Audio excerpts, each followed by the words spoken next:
दोस्तों स्वागत है आप सभी का आईवीडी क्लासेस के यूट्यूब चैनल में। दोस्तों आज हम सीखेंगे कि रीजनिंग सब्जेक्ट का दूसरा चैप्टर कैसे बनाया जाता है और उसका नाम क्या है। दोस्तों दूसरा चैप्टर का नाम है हमारा वर्गीकरण कहते हैं उसको, वर्गीकरण हिंदी में और इंग्लिश में क्लासिफिकेशन कहते हैं। तो दोस्तों ये चैप्टर का सारे सवाल कैसे बनाया जाता है, इसका कितना टाइप होता है दोस्तों टोटल बताने वाले हैं। तो सबसे पहले तो समझते हैं इसको कि वर्गीकरण क्या होता है और इसका सवाल कैसे बनेगा। इसका पहला टाइप तो दोस्तों देखना ये है कि इसमें सवाल कैसे पूछा जाता है। तो दोस्तों हम पहले चैप्टर में बता चुके हैं, यानी कि थर्ड टाइप और फोर्थ टाइप में, कि हमको जो है अब इसमें थोड़ा सा सवाल पूछने का पैटर्न एक अलग होगा। उसमें सेंटेंस जो है पूरा पूरा दिया जाता था, लेकिन इसमें क्या है कि अब हमको छोटा छोटा सा ऑप्शन दिया जाएगा और लिखा होगा कि इनमें से भिन्न कौन है, मतलब अलग कौन है ना।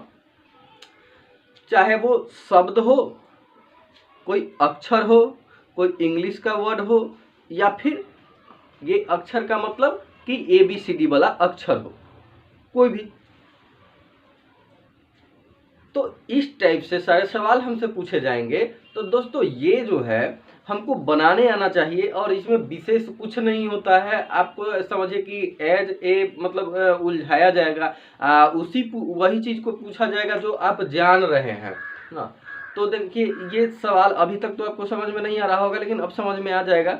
जैसे सवाल कैसे पूछा जाएगा, आपका 3 ऑप्शन उसमें से एक दूसरे से रिलेटेड होगा, सेम होगा, एक उसमें से अलग होगा और इसी प्रकार से सवाल पूछे जाएंगे। जैसे दोस्तों देखिए आपको देखने से लगेगा कि हाँ, मतलब आप उलझिएगा, देखने से लगेगा कि इसमें से कौन होगा। हाँ देखने कभी लगेगा कि ये दोनों होगा, कभी तीनों होगा, चारों होगा।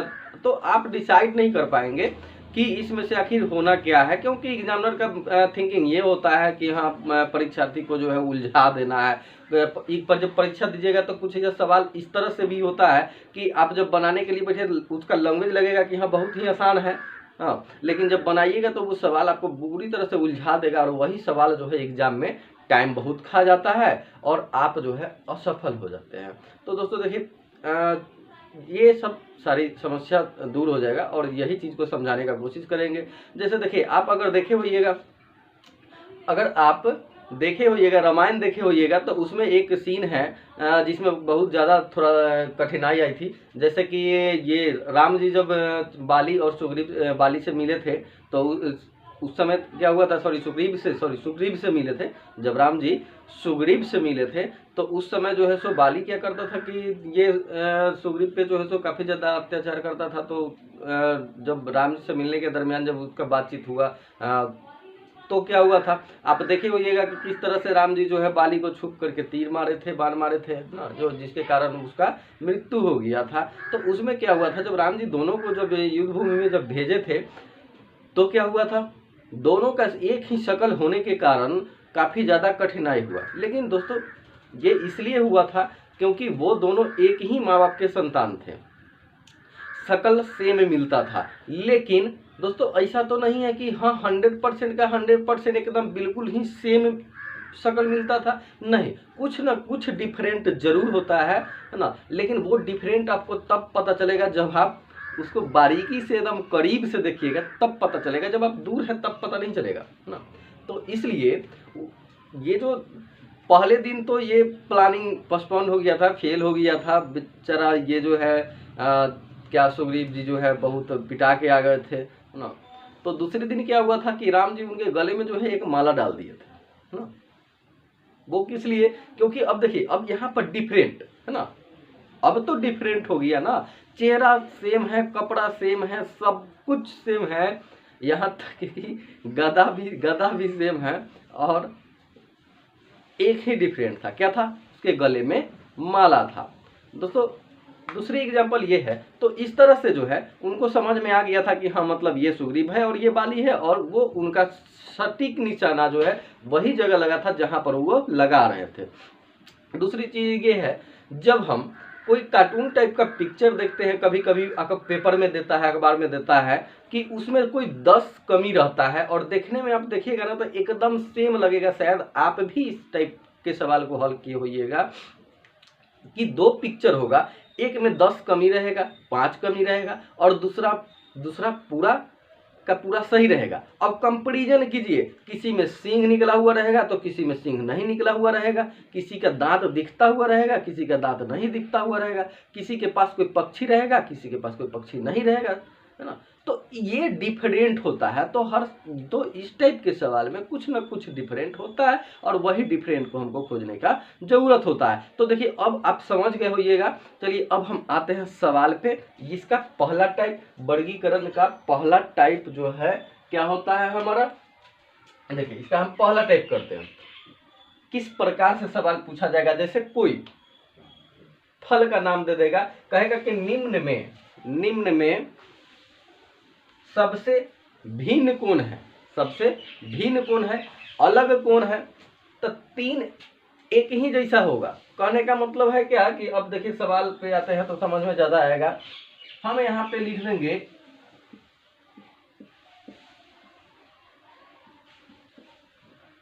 ऑप्शन पहला। अगर ये सवाल हो गया हमारा कि क्वेश्चन 1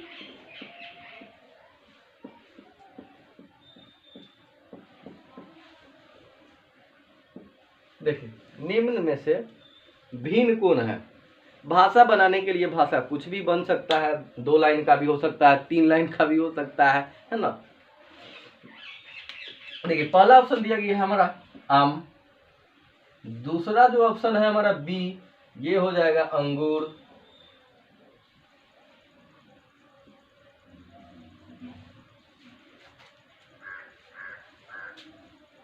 देखिए चौथा क्या हो गया, पहला आम, दूसरा अंगूर, तीसरा सेब, चौथा काजू। दोस्तों देखिए ये सबका सब फल का नाम, ये चारों का चारों फल का नाम है। आम हमारा फल है, अंगूर फल है, सेब फल है, काजू भी हमारा फल है, काजू भी फल है। आपको ये काजू कैसे फल है, तो काजू फल है।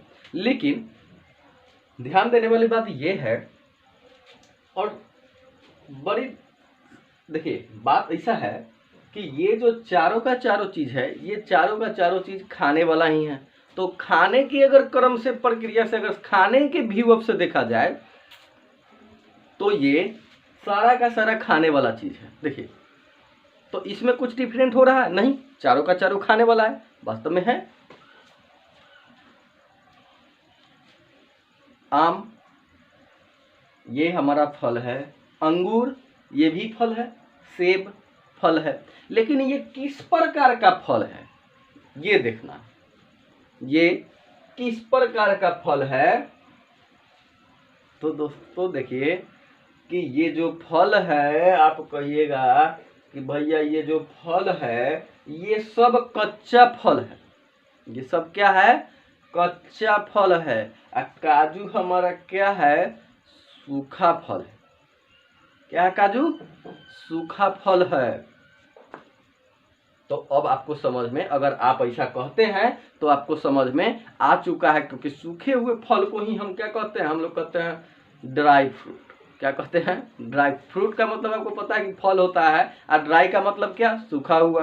हाँ तो ये जो है ड्राई फ्रूट है। तो इसलिए जो है ये तीनों से अलग है, यानी कि जब बात भिन्न का हो तो ये क्या है हमारा, सही है।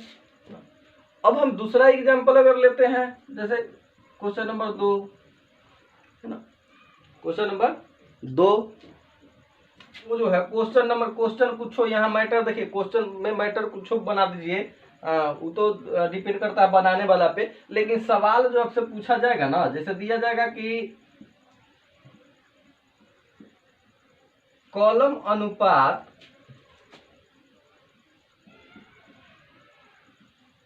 नोटबुक, ठीक है, कॉलम अनुपात नोटबुक।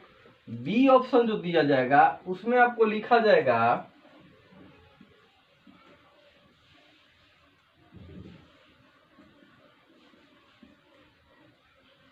पेंसिल अनुपात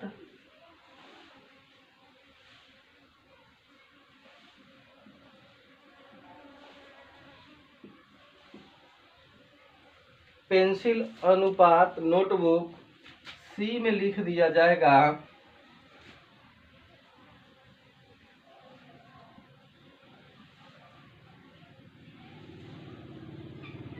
स्केच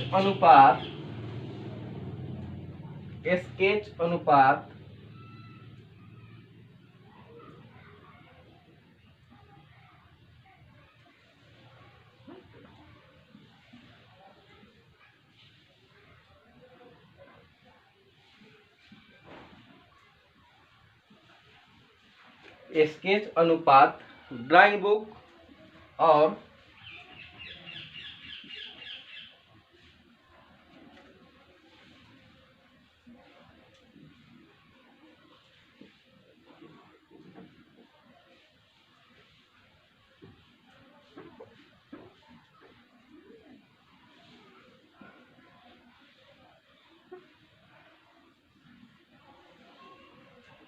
देखिए कॉलम अनुपात स्याही। तो दोस्तों देखिए कि दिया गया है कॉलम अनुपात नोटबुक, पेंसिल अनुपात नोटबुक, स्केच अनुपात ड्राइंग बुक और कॉलम अनुपात फिर दिया है स्याही। भैया तो इसमें क्या होगा अब? तो अब इसमें कहना थोड़ा सा मुश्किल है। अब ये आप सोचिएगा कि अच्छा तो सब तो बुक दिया है, तो बुक के अनुसार तो ये सब ये डिफरेंट है, लेकिन नहीं है ना। इसको अब बारीकी से देखा जाए कि देखिए इसमें क्या रिलेशन है तीनों में, ये डिफिकल्ट कैसे है। आप कहिएगा कि तो आप जान गए होइएगा कि डी जो है अलग है, वास्तव में डी अलग है। देखिए और बिल्कुल इसी प्रकार से सवाल बनता है। अब देखिए कॉलम अनुपात नोटबुक, तो कॉलम अनुपात नोटबुक क्या करते हैं कि कॉलम से जो है नोटबुक पे लिखा जाता है, तो लिखने का काम होता है उस पे। पेंसिल से, तब पेंसिल से भी नोटबुक पे लिखा जाता है। स्केच ड्राइंग बुक, तो स्केच का काम कहाँ होता है? ड्राइंग बुक पर होता है, ड्राइंग कॉपी पर होता है। क्या चीज के लिए भाई? तो स्केचिंग के लिए, ड्राइंग डायग्राम बनाने के लिए। डी है कॉलम अनुपात स्याही। रे भैया तो कॉलम से स्याही पर लिखिएगा, कॉलम से स्याही पर लिखिएगा, कॉलम से स्याही पर लिखाएगा? नहीं लिखाएगा, क्योंकि कॉलम में ही न स्याही रहता है, कॉलम से स्याही पर थोड़ी लिखाता है। यानी कि ऑप्शन क्या है? ये जो है हमारा डिफरेंट है, और डिफरेंट ही पूछ रहा है, मतलब उसके अनुसार ये तीनों सेम है, ये तीनों अलग है ना। तो देखिए होता क्या था, अब एक और छोटा सा एग्जांपल लेते हैं। एक खेल खेलते हैं, बस छोटा सा। देखिए जब खेल खेलते थे तो होता क्या था कि जब हम ग्रुप में होते थे, कोई खेल खेलने के लिए तो ग्रुप तो बनना जरूरी है ना, कुछ लोगों का होना जरूरी है। तो क्या करते थे कि जब 8-10 लड़का होते थे तो होता क्या था, उसमें बुझाया जाता था कि चोर कौन बनेगा। चोर का मतलब वो पैसा चोर वाला नहीं, एटीएम चोर वाला नहीं। देखिए चोर का मतलब कि वो खेल में चोर कौन बनेगा, तब बुझाया जाता था। तो उसके लिए हम लोग क्या करते थे, उसके लिए ये करते थे कि बुझाया जाता था। तो उसमें अनेक प्रक्रिया था वो बुझाने का और चोर बनाने का, लेकिन उसमें शायद एक ये भी था, आप लोग भी किए होंगे।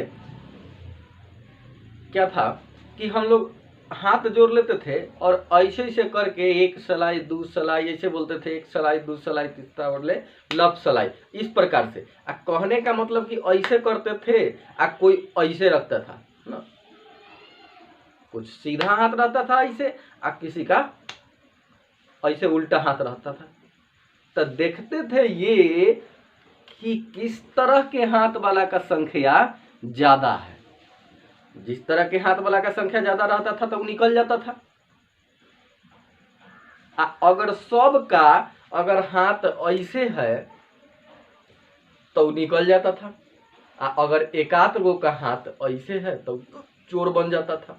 मतलब एक समान सबका जिसका हाथ है तो वैसा वाला निकल जाता था। डिफरेंट टाइप कहने का मतलब वैसने वाला ना निकलता था, ऐसे वाला निकल जाता था, लेकिन ऐसे वाला में अगर संख्या ज्यादा है तो अगर किसी का ठीक उसका विपरीत ऐसे या ऐसे किसी भी प्रकार से है तो वो चोर बन जाता था, अगर उस तरह के कैटेगरी में अगर वो सिंगल रहता था तो, है ना। तो वही यहाँ पे बात है कि समझ लीजिए कि एज ए खेल है, इसको खेल ही समझिए। और देखिए पढ़ाई को पढ़ाई समझ के पढ़िएगा ना तब कहियो नहीं पढ़ पाइएगा, इसके साथ खेलिए ना, जितना मन है खेलिए, जितना खेलिएगा ना नॉलेज उतना ज़्यादा बढ़ेगा, है ना। ये सब खेल ही है, ये उलझाने के लिए आपको देता है। लोग पहेली बुझाते हैं ना, कैसे जान जाते हैं हम लोग, है ना। तो इसको समझने का कोशिश कीजिए और जितना मन हो इसके साथ खेलिए, खूब खेलिए, जितना ज़्यादा खेलिएगा नॉलेज उतना ज़्यादा बढ़ेगा, है ना। और रीजनिंग जो भी है एक प्रकार का खेल ही है ना। तो बिल्कुल इसी प्रकार से ये तीन जो है ऑप्शन है हमारा, संख्या इसका ज़्यादा मैच कर रहा है इस टाइप में। और ये क्या है, एक अलग है। अगर बाकी जो ऑप्शन है ये भी अगर रहता, ये कलम इस टाइप का ऑप्शन का संख्या ज़्यादा रहता तो फिर ये निकलता और बाकी की जो सिंगल बच जाता वो हमारा चोर बनता। अब देखिए लास्ट हम एक टाइप का और थोड़ा सा इस पे हिंट्स करते हैं कि जैसे दूसरा टाइप इसका क्या हो जाएगा। दूसरा टाइप इस प्रकार से होगा कि इसका क्वेश्चन नंबर 3 लेते हैं थोड़ा सा दूसरा टाइप पे। दूसरा टाइप क्या हो जाएगा कि लिख दिया जाएगा ऑप्शन ए में 3, 5, ऑप्शन डी में लिख दिया जाएगा 7। तो देखिए भाई इसमें से अलग कौन होगा, इसमें से अलग कौन होगा। तो अब आप कहिएगा कि इसमें से तो समझने में नहीं आएगा, लेकिन यही तो लॉजिक है कि अगला का थिंकिंग है कि आपको समझ में नहीं है आप फेल कर जाइए ना, तो आपका थिंकिंग क्या है कि हम पास कर जाएं, यही ना है। तो देखिए अब ऐसे सोचना पड़ेगा आपको, उस पॉइंट ऑफ व्यू से सोचना पड़ेगा जो एग्जामिनर का है, जिस पॉइंट ऑफ व्यू से वो सवाल पूछा है ना। देखिए तो यहाँ पर 3, 4, 5, 7 हो रहा है, 3, 4, 5, 7।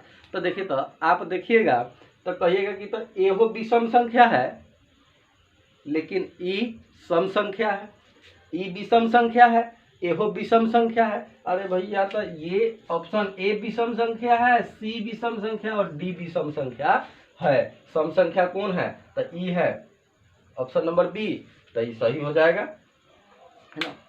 इसी प्रकार से आपसे सवाल पूछा जाएगा दूसरे टाइप में, विषम संख्या दे देगा, अभाज्य संख्या दे देगा, है ना। तो 3 ऑप्शन सम संख्या होगा, एक अभाज्य संख्या होगा, कोई 3 ऑप्शन अभाज्य संख्या होगा, एक सम संख्या होगा। तो इस प्रकार से जो है सवालों को पकड़ना होगा। ये टाइप 1 और ये टाइप 2। टाइप 1 में इस प्रकार का सवाल, टाइप 2 में इस प्रकार का सवाल। तो हम बात करेंगे यानी कि अगले वीडियो में दोस्तों इसके तीसरे टाइप पे, और इसमें 3 ही टाइप होता है। ये चैप्टर भी हमारा कंप्लीट हो जाएगा। और रही बात तीसरा टाइप, बता देते हैं दोस्तों कि तीसरा टाइप किस प्रकार का होता है। तीसरा टाइप फिर से आपका वही ABCD का होगा जो पहला चैप्टर में आप पढ़े हैं ना। वो ABCD पीछा छोड़ने वाला नहीं है, वो लगभग हमको लगता है रीजनिंग किताब का वो 6ठा 7वां चैप्टर पे जाके आपका पीछा छोड़ेगा। और उससे काफ़ी ज़्यादा सवाल पूछा जाता है क्योंकि वो लगातार 5-6 चैप्टर में आता है और 5-6 चैप्टर में पढ़ना है अलग अलग नाम से ना और अलग अलग तरीके से। तो उससे सवाल पूछा जाता है। सबसे आसान वही होता है, ऐसा तो आसान सब होता है ना। आगे जब आप समझिएगा तो लगेगा। देखिए थोड़ा सा इसमें डिफिकल्ट होता है क्या कि आपको ये वाला जो बताया है ना, ये वाला तो खैर समझ में आ गया होगा। ये भी आसान होता है। ये वर्गीकरण का ऐसा कोई सवाल नहीं होता है जो आपको हार्ड लगेगा। लेकिन जो पहला चैप्टर था ना हमारा एनालॉजी टेस्ट का क्या होता है कि उसका जो तीसरा चौथा टाइप है ना, तीसरा चौथा टाइप जो है तो थोड़ा सा अलग है। वो अगर आपको वो सारी बात याद रहना है, जगह का नाम याद रखना है ना, करना है तो उतना करने का जरूरत नहीं है। अगर उस टाइप का एक आध सवाल होता है, अगर एक सवाल छूट जाता है तो कोई बात नहीं है। नहीं, अगर आपसे याद हो सकता है तो आप याद रख सकते हैं, है ना। किसका राजधानी कहाँ है, कि किसका मुद्रा क्या है, इस टाइप से पूछा जाएगा ना, तो आप याद रख सकते हैं। तो दोस्तों उम्मीद करते हैं कि आज का वीडियो अच्छा लगा हो, और वीडियो अच्छा लगा हो तो वीडियो को लाइक करें, शेयर करें, कमेंट जरूर करें और आप हमारे चैनल पर नए हैं तो वीडियो को सब्सक्राइब कर लें, ताकि हमारे वीडियो का नोटिफिकेशन आपको ससमय मिलता रहे। अगर आपको रीजनिंग सीखना है तो धन्यवाद।